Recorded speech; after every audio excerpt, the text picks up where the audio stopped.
Okay, let's just get this out of the way right now. Unfortunately, I don't have some magic 8-ball that guides all of my investing decisions. And as far as I'm concerned, no one does. But when it comes to certain investments, like Dogecoin, some of this stuff is just painfully obvious. And that's why I posted a video in early May of 2021 telling you that you should probably avoid Dogecoin at all cost.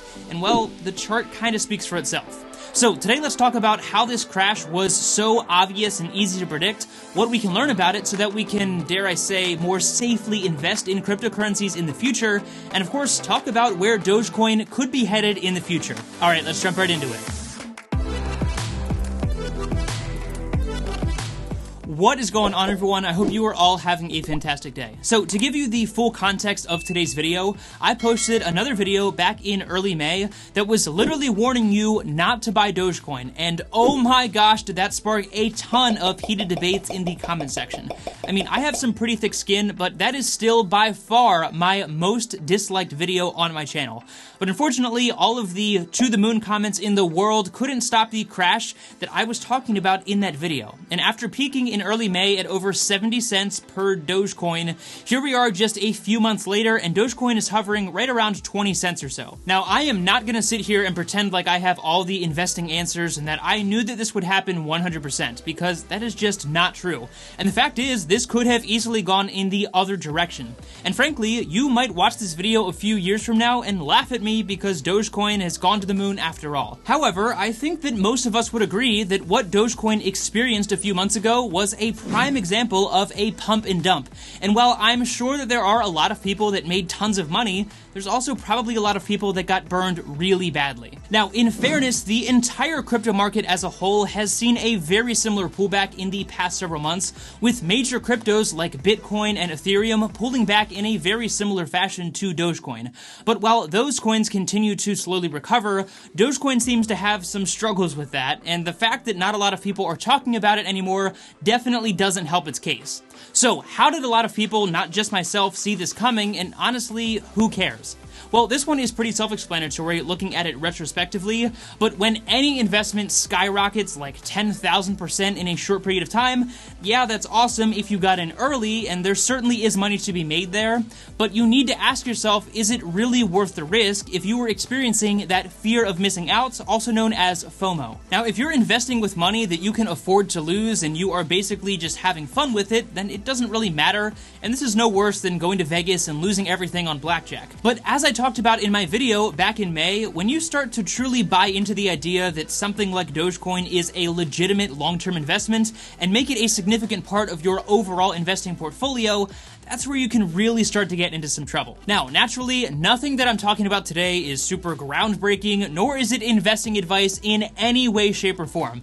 And you should do what you want with your money. But regardless of whether you made a ton of money from Dogecoin, lost a ton of money, or you are just hearing about it for the first time right now, we have seen this pattern before, and it is super important that we keep this in mind the next time some crazy meme coin starts to take off and you experience that fear of missing out and start making some emotional investing decisions, which is not always a good idea. Like, seriously, Dogecoin is just one example, but here's Dogecoin's chart, Shiba Inu coin, and there are so many other examples that follow this exact same trend to a T. Early adopters buy in, everyone attempts to build the hype around this coin, it starts to take off and grows thousands of percent overnight, the people that got in early take their profits, and then that coin crashes, and everyone who had that FOMO and bought in a little too late just lost a ton of money. Okay, so you get the point, but what does that mean for your crypto investing strategy, and how can you more safely and consistently invest in cryptocurrencies?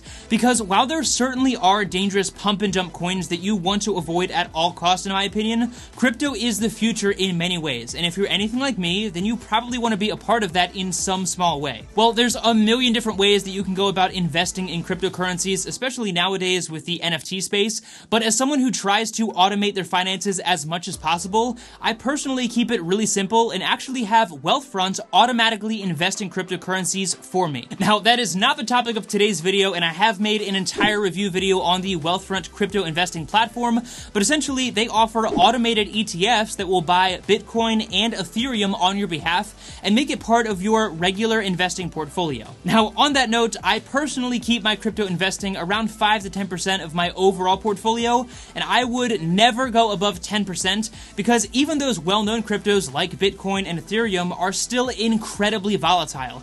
And until that volatility starts to subside, I know that for me, I'm just not comfortable making it a huge chunk of my investing portfolio. So Bitcoin and Ethereum are a great place to get started, but if you're really into the crypto space, then you're probably looking to invest in some of those smaller projects in hopes of making a larger profit. And while they can be more volatile, if you have the money to risk, then by all means, go for it. But choose wisely and always take a step back and make sure that you are making those investing decisions based on fundamentals and some differentiator that actually makes a new project better than the competitors, and not just making those decisions based on the fear of missing out or some emotional decision, because again, that is a great way to get yourself into a lot of trouble and lose a lot of money quickly. I hate to break it to you, but in most cases, by the time everyone is talking about something because it is blown up overnight and you experience that fear of missing out, it's probably already too late. I mean, we've seen the exact same thing with stocks for decades. The only difference is that the stock market is heavily regulated,